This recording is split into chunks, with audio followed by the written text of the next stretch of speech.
that you're gonna look great. But if you wanna stay in shape, well, you better hit the GymWits. That's right, man. Tell 'em. Welcome to the GymWits podcast. I'm Ryan George. I'm Justin Guild, a.k.a. Chef Sonic. And we are the GymWits. So for the second time in a few weeks, it's been a while. Only have seen you in a couple weeks. Oh, we're back into the flow of things now. Getting back. It's September, after Labor Day, after the summer. You finished your vacation. I think we're back to normal recording schedule and everything. Yep. So how's your work working out at all? I have been. I have definitely been trying to get to the gym quite a bit. Actually, I have been about 4 or 5 days a week. I feel a lot better. For everyone out there, if you listen to one of our last episodes, I'm going through a little bit of turmoil right now, but my workouts have really, really helped. So I can certainly point to those. I don't have the same physical capabilities. I would like to go back to training kickboxing or something like that. I just, I can work. I have a solid about half-hour window, and then my body shuts down. But I can get a lot done in a half hour, so maybe 40 minutes or so. So I'm trying to make the most of it. Yeah. Oh, it's good. And we actually got some great feedback on that episode where you discussed your own issues and then how fitness helps you. We got a couple great emails, and I totally left my notes. Forgot to bring it because I did want to read an email we got from a listener that was really, really nice and very sweet. So I'll save that for next week. Hopefully we'll get that up. But we got some good feedback on that. And so, definitely hit home for some people as far as, using exercise to heal yourself both physically and kind of emotionally and mentally. So what do we got on tap for today? We have a very cool guest, Nicole Robins. She is a registered holistic nutritionist. She has a business. She owns an organic market in Vancouver, I believe, and super nice and well-informed. And we have a nice discussion. We're going to talk about organic food and GMOs and also some other health issues that people in the U.S. and other countries are facing. So without further ado, here is our interview with Nicole Robins. Hey, everyone. We are here with Nicole Robins. How's it going, Nicole? Great, thanks. How are you guys?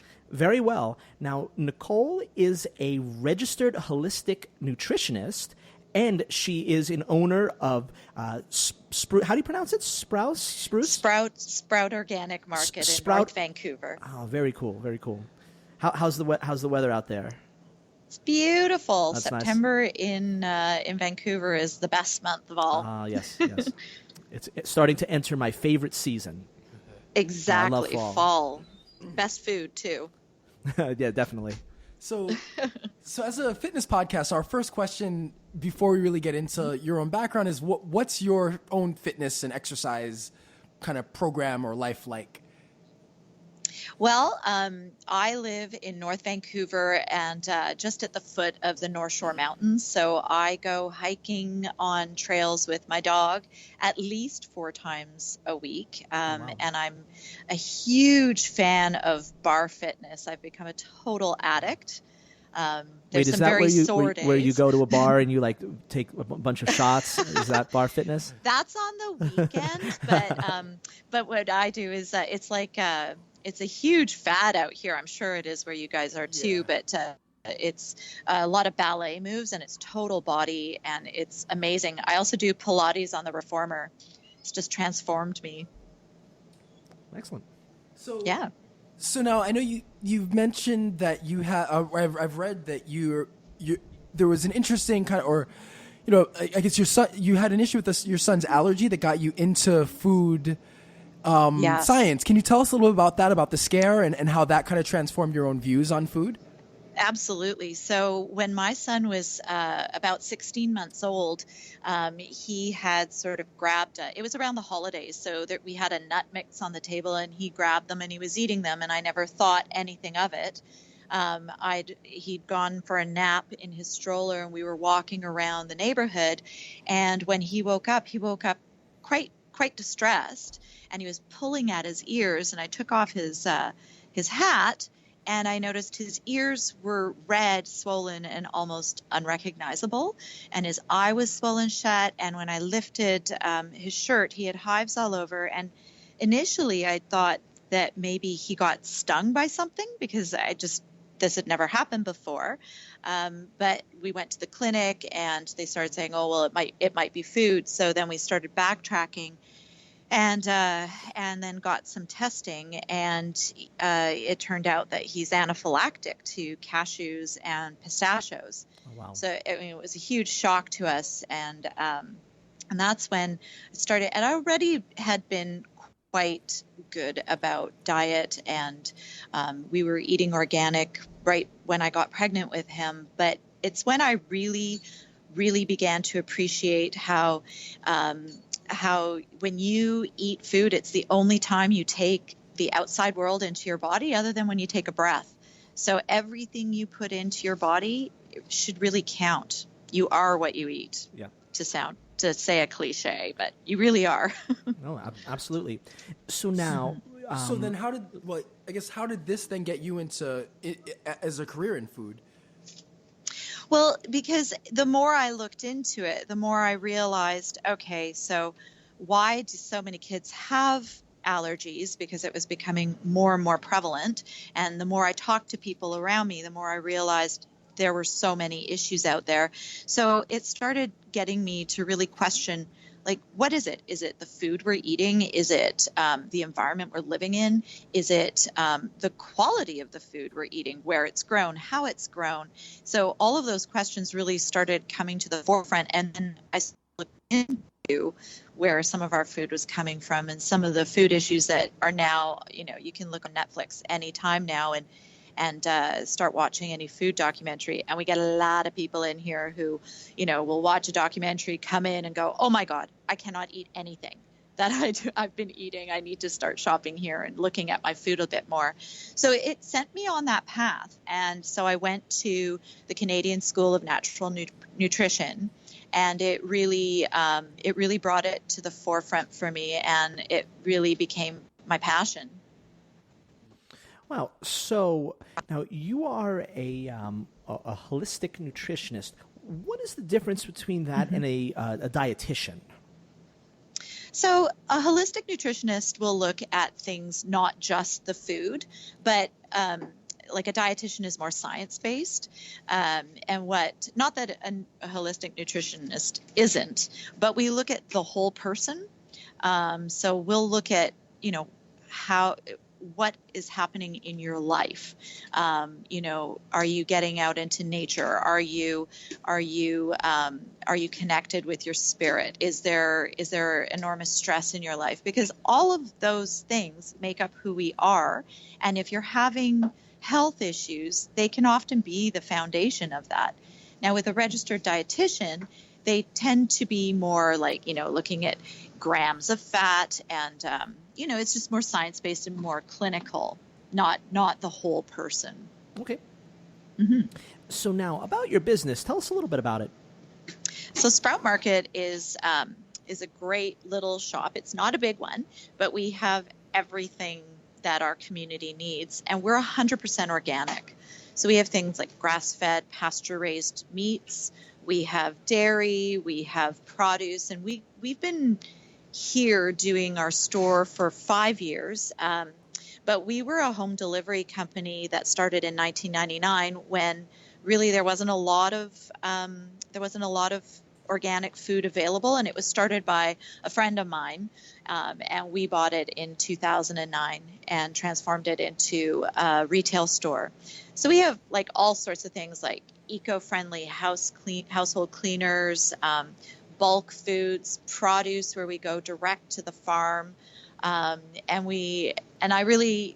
what I'm most passionate about, is putting the money right into the farmer's hand without a lot of middlemen, making sure that they are being supported, because it's really, I would not have the stomach to be a farmer. There's so many factors, weather and pollination that impact their crops and their livelihood. Sure. So I feel pretty great about being able to do that and to tell their story, because a lot of people don't understand where their food comes from. And, they think it comes from the store, but it grows. Yeah. And there's a lot of things. Like we have pasture raised eggs here. We get them direct from a farmer. And we keep getting people in who are like, I don't know, the egg whites, they're just different. And so, my conversation with them is, yeah, they are different. And they'll probably be different every time you buy it, because this is a living animal that is laying these eggs, and what they eat and where they're at, that's going to impact the product that they produce. They don't come from a robot. They won't be uniform. And so making people aware of that has been the fun part of what I do. Oh, well, that's great. Now, before we get into the whole thing about organic and GMOs and stuff like that, one thing that is of particular interest to me is meat and factory farming. And Yes. it's actually why I will be discontinuing my eating of meat, not because I don't believe that humans should be eating meat, but because I can't stomach the way that animals are treated and the way that factory farming has created this horrible system in the United States and in Europe and other countries, other continents and countries as well. Yes. So for the meat that you get in your store, how can you be sure that it comes from a source where animals are treated in a humane fashion? Well, I personally know the farmers. That's great. And that makes a huge difference. I mean, we get our beef, for example, from John and Joyce Holmes, and they live in a part of BC called Empire Valley, and they back onto Crown land, which means it's just uninhabited and owned by the government. So, I know how these animals are raised. I know how they're treated. I know how they're slaughtered, which is not the nice part of the whole process, but, they're treated with respect and humanely. And I think that comes through with the flavor. I'm not a big meat eater, but Empire Valley beef is the only beef I'll eat, and I can just taste it. You can taste the energetics of the food, the way it was raised. And also with our turkey and our poultry farm, we know the families personally.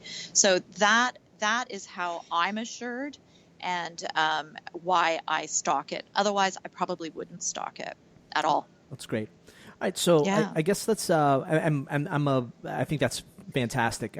If more meat was raised like that, if it would just, I don't know if we can if we can change the system, but if everyone does a little part, just makes the world a better place. As my belief. All right, so now I agree.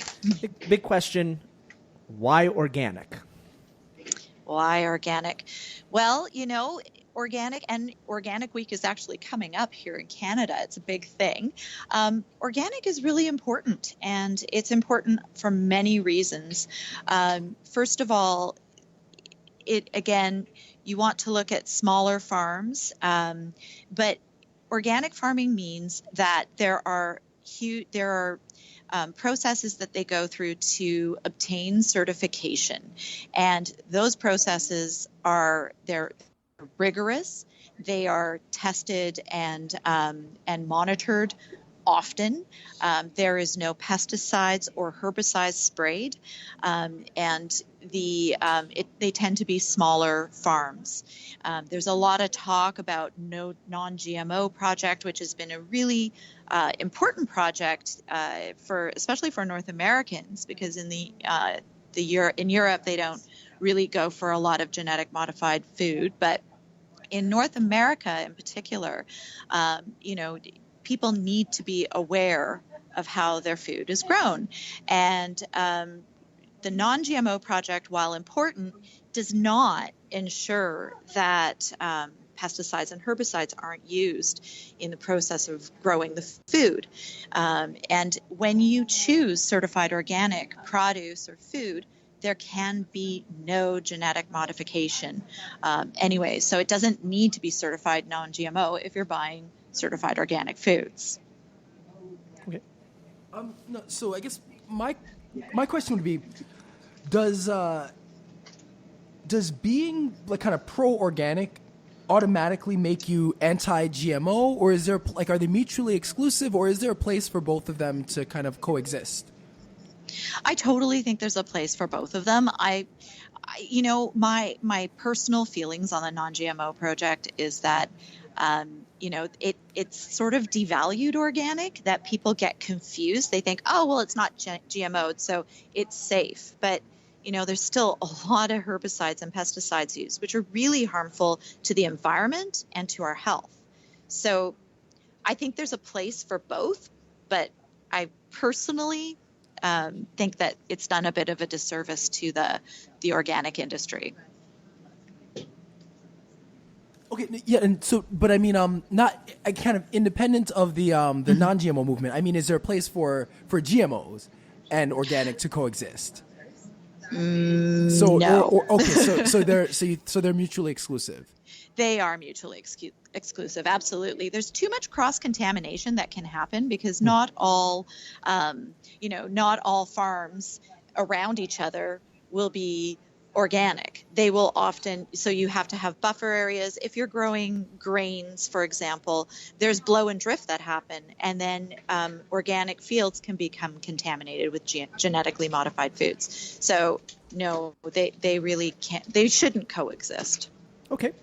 A couple things I want to mention now, just so that Ryan and I don't have a dog in the fight here.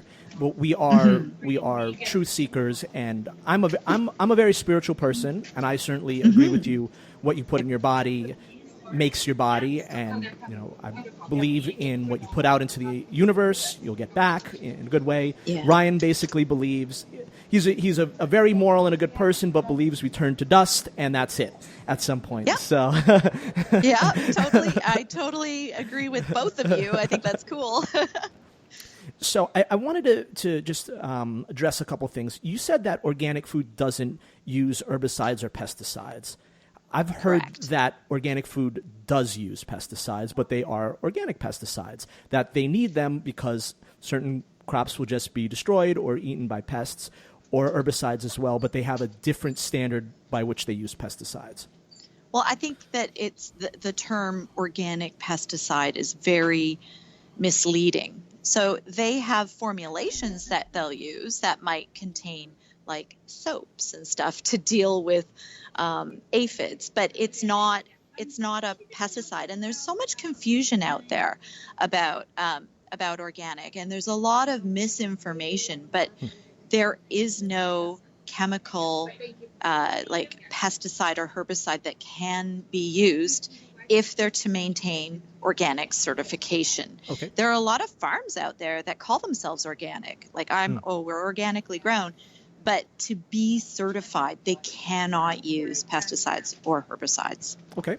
Now, secondly, when we refer to GMOs, we've actually been genetically modifying food for thousands of years. I think we've been hybridizing. Okay. There's a difference. We can argue semantics. Yeah. But so you're referring to the actual genetic modification in a lab. Right. I'm referring to when we inject fish DNA into a tomato or something, yeah. Or like a pesticide into corn so that the pests no longer attack them. Not crossing a Golden Delicious or a Gallo with a Granny Smith to make a Golden Delicious apple. Okay. That's different, yeah. Okay.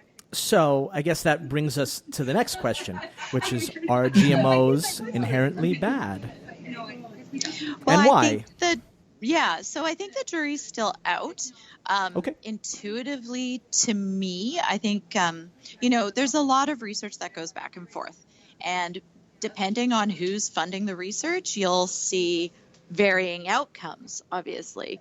But to me, intuitively, if I'm going to eat a food, I want it to be in its natural state. I don't want it to be modified to repel, pests and stuff, because that's just, it's created in a lab and our bodies start not really recognizing it as food. And that's when you start seeing a lot of illness. Okay. So just about that, and from my personal experience of researching, GMO, anti-GMO, a couple studies from sort of major science sources like the National Academy of Science, which, if you want to believe that they're a Monsanto shill, which starts to border on conspiracy theory, in my opinion, they are pretty much have come up with numerous studies that have said that GMOs are perfectly safe, not herbicides necessarily, but the GMOs themselves. The Journal of Animal Science studied over 1 trillion feedings of over 100 billion animals from 1996 to the present, where animals were fed non-GMO and when they were fed GMO, and they found really no ill effects, and that's from the Journal of Animal Science. From my personal experience, every every anti-GMO source that I've ever read has come from an anti-GMO, either a website or a journal.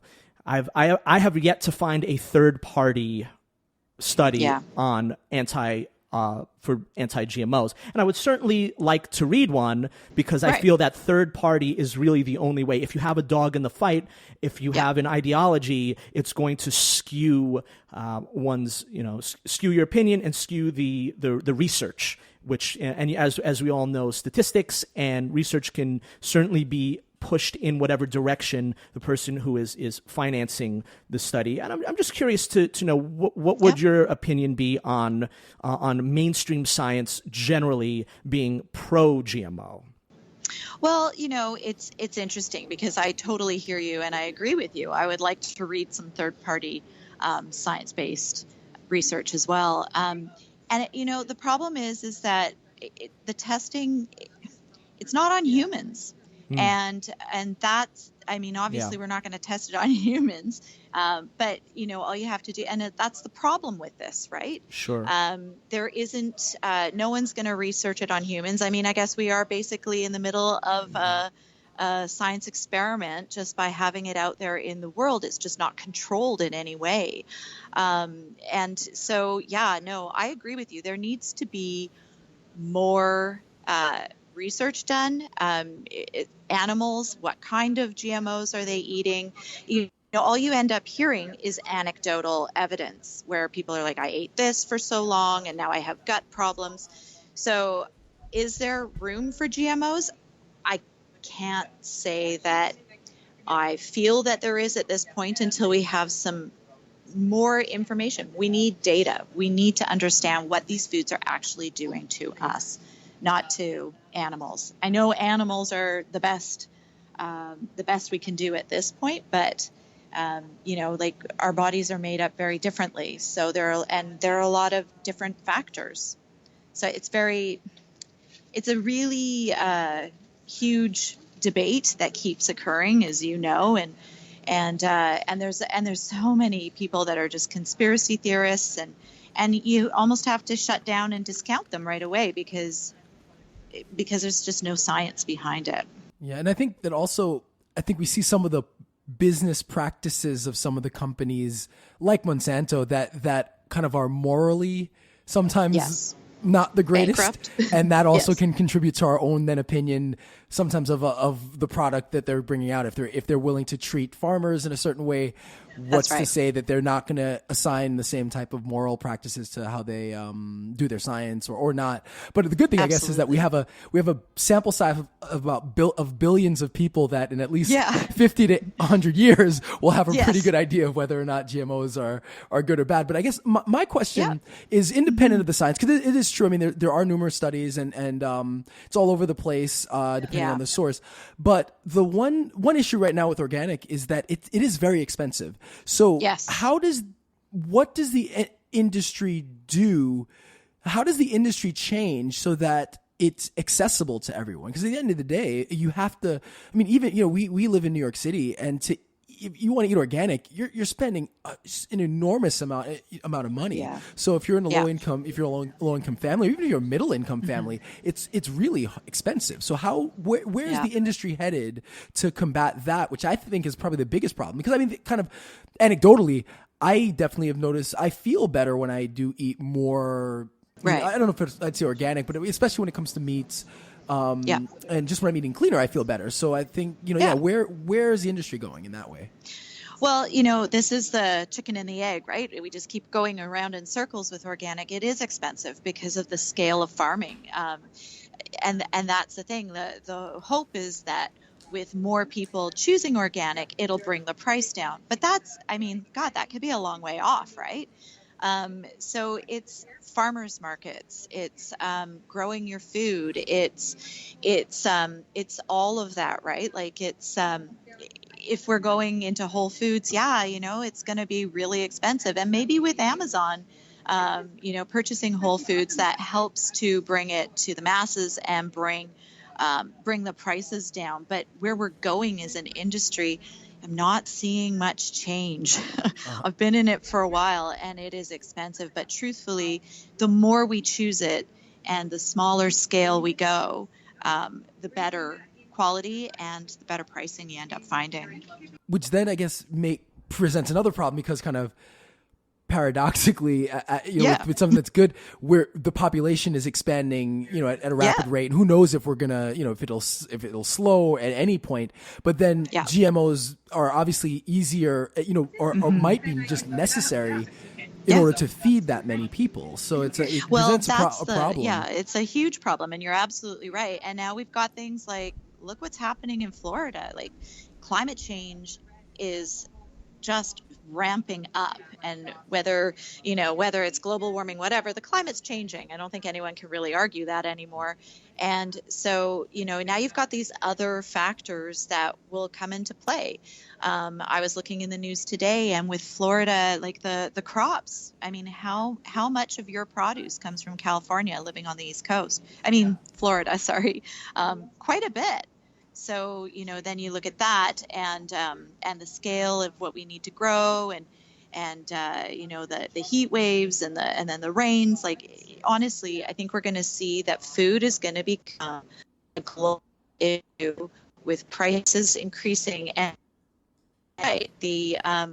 our population is not decreasing at all. It's just increasing exponentially. So then, in a weird way, does that then make GMOs necessary, or is there a way to kind of, does that make it necessary then? I don't think it makes it necessary. So, I think it really did. I think that GMOs, in terms of the climate and the weather patterns, GMOs, there are some crops that will be genetically modified for weather, absolutely, but it's more like pest driven. So does it make it more? I don't know. You're rocking my world right now. You're totally rocking my world. I hope not. And I think really we have to. And is it really possible for everyone to go smaller scale to grow their own food? Is that really where we're heading? Well, Can we do that? I don't know. It might be. I think we're in such where the world is so much about consumption and having more stuff that I think in a perfect world we would be able to, we all have our little plot of land and are able to grow our own stuff. But it seems like the direction the world is headed is completely opposite what we actually need, and then it kind of necessitates things that maybe unfortunately aren't the best for us. Well, exactly. So it's a huge debate, and I think that going back to what you said before, if the companies that like Monsanto, for example, if they were more transparent and didn't seem like they were hiding information from us, maybe the attitudes towards genetic modification would be different. Sure. But until we're there, I think we're wise to be wary and ask the right questions, and hopefully we will see some better data that we can make our own assessments from. And let's remember that GMOs are not created to feed the world; they're created for profit. That's right. There's a big difference between trying to build a skyscraper of food to feed starving children in Africa, as opposed to someone in a corporate office saying, "How can I make the most money?" Absolutely. Back after the Industrial Revolution, they had a lot of post-industrial waste, and that's how industrial fertilizers came to be. They're like, oh, what can we do with this? And the thought there was that we'd be able to feed the world. We're still not feeding the world. Yeah. It hasn't solved anything. Although with the amount of food that gets thrown out in the U.S., Yes. right, Yes. which is an enormous amount. Actually, from what I've read, that it's actually not the amount of food that's the issue, but really distribution, and of course, the real unfortunate aspect of corrupt and evil governments that allow their people to starve, which is a separate issue in and of itself. So I think right now we have the food to feed everyone in the world, and no one should go hungry. Unfortunately, while greed and people who are power hungry still exist, right? It seems like something that's far away. Yes, So, absolutely. I'd like to change gears for a second. Probably the major health problem, or at least one of the 2 or 3 major health problems facing the U.S., and I don't know about Canada, but I know that certainly in many European countries it's on the rise, and I don't know about in Asian countries, and it's that of obesity. Yes. So, what are some things, and I know we've talked about this quite a bit on the podcast, but I'd love to get your sort of views on obesity and the obesity epidemic, especially for adults and children, and some ways that we can combat that. Well, I think that as you have probably discussed before, a lot of obesity, we saw obesity rates rise just as low-fat diets came into play. So there's also the huge availability of fast foods and cost of foods and all of that. But absolutely, you look at prepared foods on the shelf, and the sugar counts are so high. A granola bar that has 6 grams of sugar, but it's this teeny little granola bar. And we're eating them, like, oh, I need a meal replacement bar. And we're eating all of the sugar all the time. And we're seeing obesity rates go through the roof. And we're seeing that in Canada too. So, again, it comes down to making some shifts in your diet and your lifestyle, but mainly it's what we eat and how we eat. As a society, we're always on the go. We're eating in our cars, so it's grab and go food. So what can you do to eat foods that will actually nourish you, that are healthful, maybe higher in fat, more protein, less sugar? I mean, I don't know what you guys feel about this whole no carb, keto diets. I don't know where your thoughts are on that, but I think you need to look at a whole food diet. You need to look at moderation. A little bit of most things is fine. It's whenever we start eating too much of one thing that things go off the rails. So that the general GymWits disposition is that for food, and now we are not nutritionists or dietitians, although Tony, who is our dietitian, the third GymWit, and we agree with her that a balanced diet is necessary, and that my girlfriend got very, very sick from doing an Atkins type thing with the keto, right? And Ryan is often in the situation where he needs to prep someone for a wedding who needs to lose a lot of weight. So in these sort of rare instances, well, I guess it's not even that rare, but you may have to crash if you do a crash diet if you're trying to lose a ton of weight quickly. But we understand that is not sustainable, nor is it really healthy. Right. Long term, it's not good. I mean, I know many people that would do the South Beach cleanse portion to, fit into that outfit that they need for a special occasion. But again, you're right. People get really sick on those diets. So yeah, it's what's sustainable. It's whole foods. It's everything that we've been told time and again. Yeah, I think there was a study that just came out recently, dealing when it comes to like the crash diet idea that God, I'm forgetting the details, but that basically, confirmed that, slower, steady weight loss is easier to keep off or more likely to keep off than a fast, like extreme diet type of thing. So. Yeah, I think we've been told that so many times, but we just don't listen. Yeah. So, another topic that often gets a lot of attention, but there really is not much.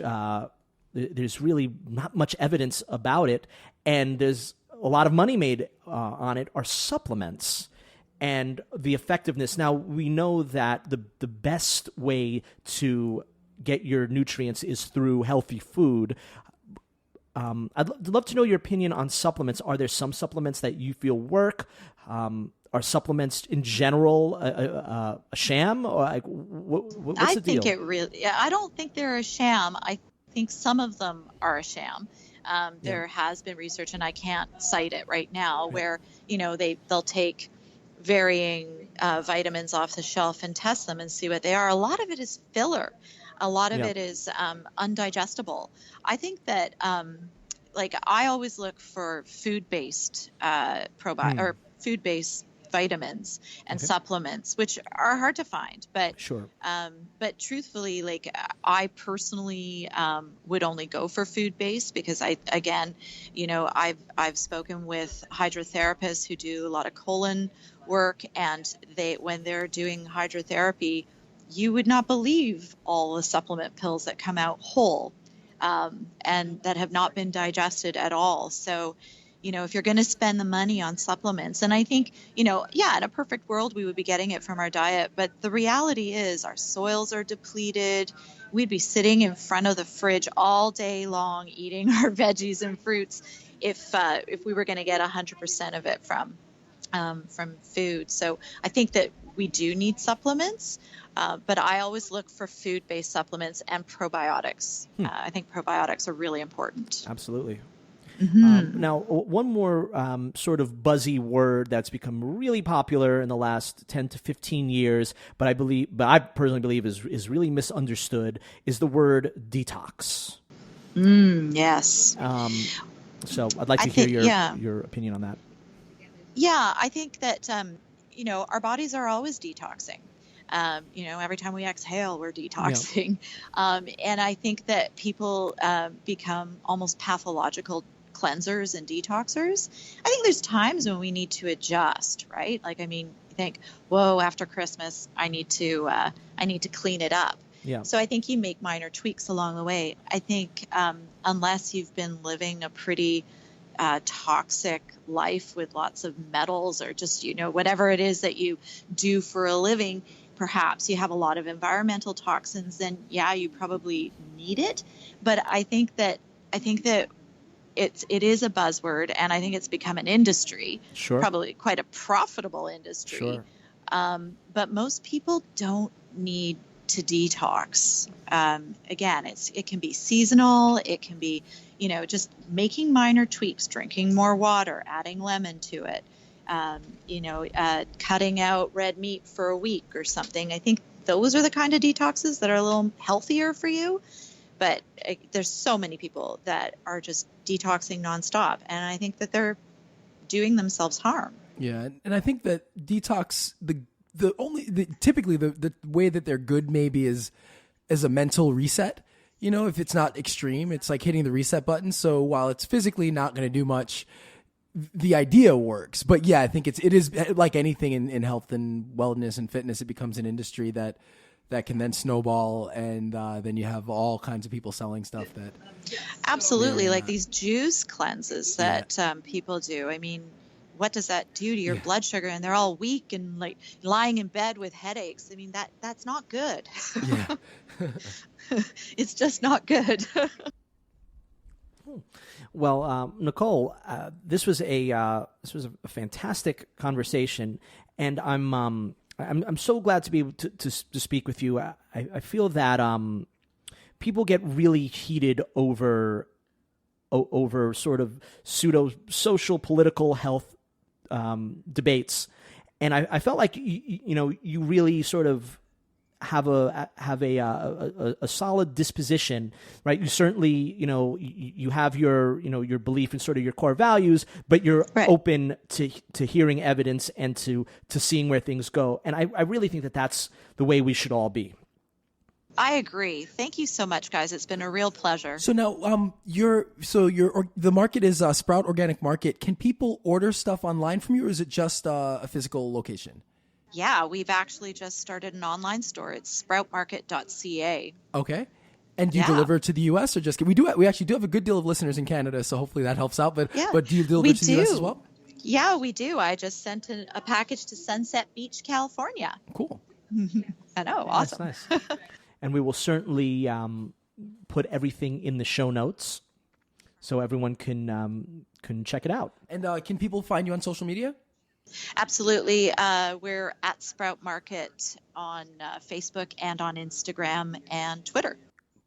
All right, awesome. Well, it was great having you on the show. Anytime, we'd love to have you back. Anytime to discuss anything. This was really fun. We really been wanting to talk organic versus GMO for a while, so this is really great. That's great. Thanks so much, guys. This has been fun. Great. Thank you, Nicole.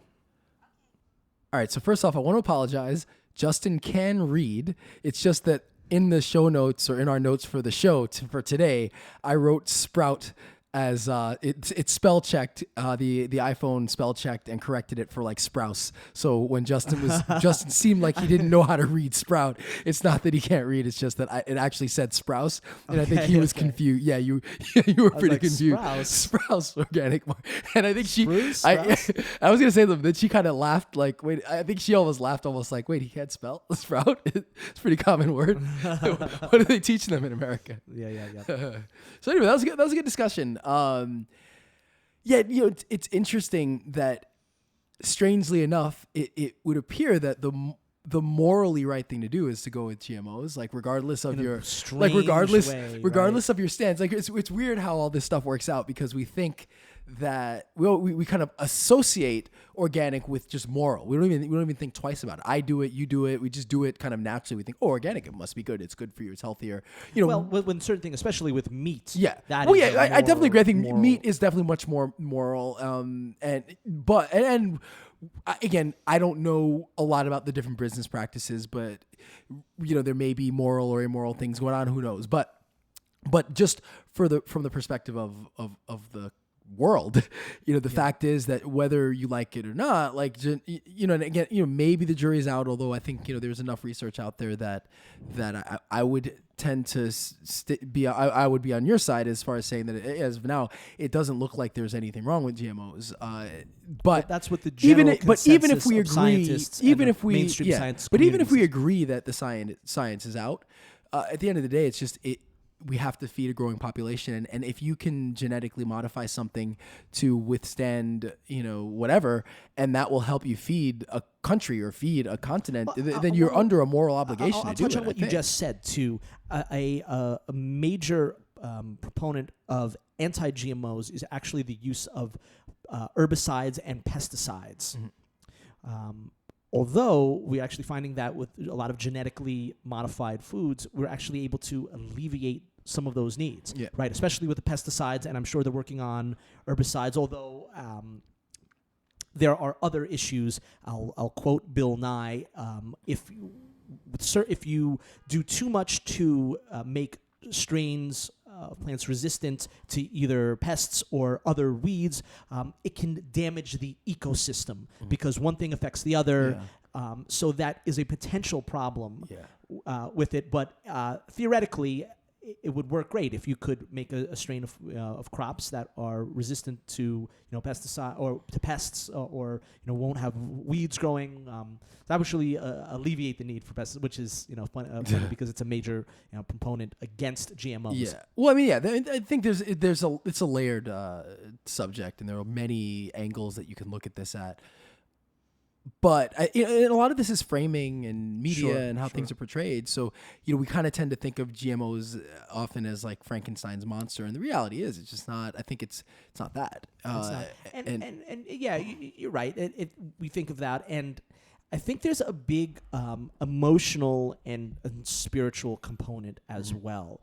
Just as how generally not everyone, but generally more politically right-leaning, religious, Christian right, are more the people that would deny climate change and even evolution because of their religious and spiritual beliefs. I think that for many people and their spiritual beliefs, the concept of eating something that has been altered in a lab or taking one gene and putting in the other doesn't sit right.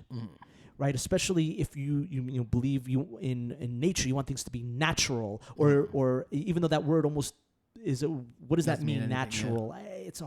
It's a hard word to define. Yeah. But it doesn't sit well. Like who likes the especially if you frame it? Do you want someone tampering with your food? Yeah. Like no one wants someone tampering with their food. Although when you look at the science, it doesn't work. Well, yeah, it's interesting. Like the kind of the food and the kind of vaccine stuff tends to be like the left's kind of science denial, and then you have the climate and the evolution, which tends to be the right, science denial, and you just kind of, for me, it's like you look at the science. What does the science say, and you go with that. And obviously, everything there's potential to change. Anything has the potential to change, and it's not to say that everybody on the obviously not everybody on either side believes in either one. It's just that you tend to see one associated with the other. But yeah, at the end of the day, I think it behooves everybody to look at the science, look at the facts, and do your research, and see, and also see where your sources are, because it's very easy to get caught up online and social media. That's where any article I see, I always have to look. What's the source? Where's that coming from? Who? Because you just don't know what to believe. We're just inundated with information, and it's hard to. The big thing to look for is something that is peer reviewed. Well, yeah. Well, but that can. Yes, be, it can. Yeah. It can, of course, but. Those are generally safer because when you have to put a journal or a scholarly article through a series of different critiques, different readers, other people that are educated in the field have to check it out, right? It's much harder to push it through. There was an article written. Let me cue it up.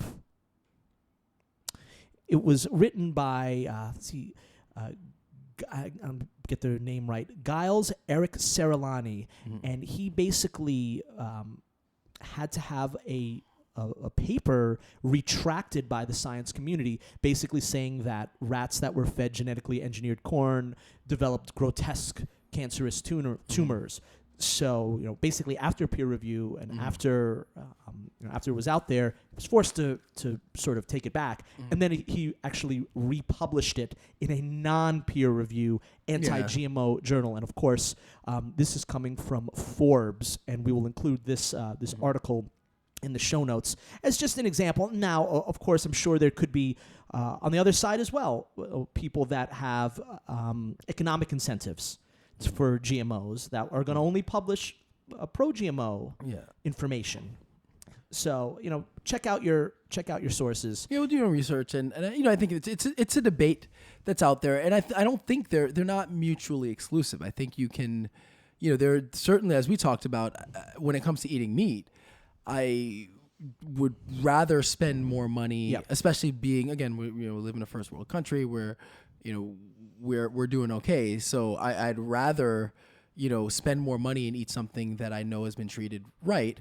But, if you're in a developing country, you can't get upset if their practices aren't the same, if that's how they, that's what you got to do to eat. So I think you have to, to some extent be a cultural relativist to an extent. Obviously there are limits on that, but, it's like there are areas where, of course it's going to be better to do organic or kind of follow those, again, and when you get to then you get to certification, and then it becomes more of then the government's controlling it. So, at the end of the day, it's like, how do you treat your food, or, how are you producing your food, and is that good for people and good for the environment and it's healthy? And so I think there's a place for both. And each is necessary. So I think when either side kind of shoots down the other, it does a disservice to everybody. I think it's best to kind of see what's the best we can do. And I think there is something to be said for, farming and do in smaller communities. Sure. And that'd be great if we could do that. I don't know if that's the world we're going to live in or we are in. And I think that, mass producing food and producing food that lasts longer and that's nutritious, those are really important challenges that we're facing. And unless we find a way to corral the population, they're real and they're in our face. And so you have to kind of handle that.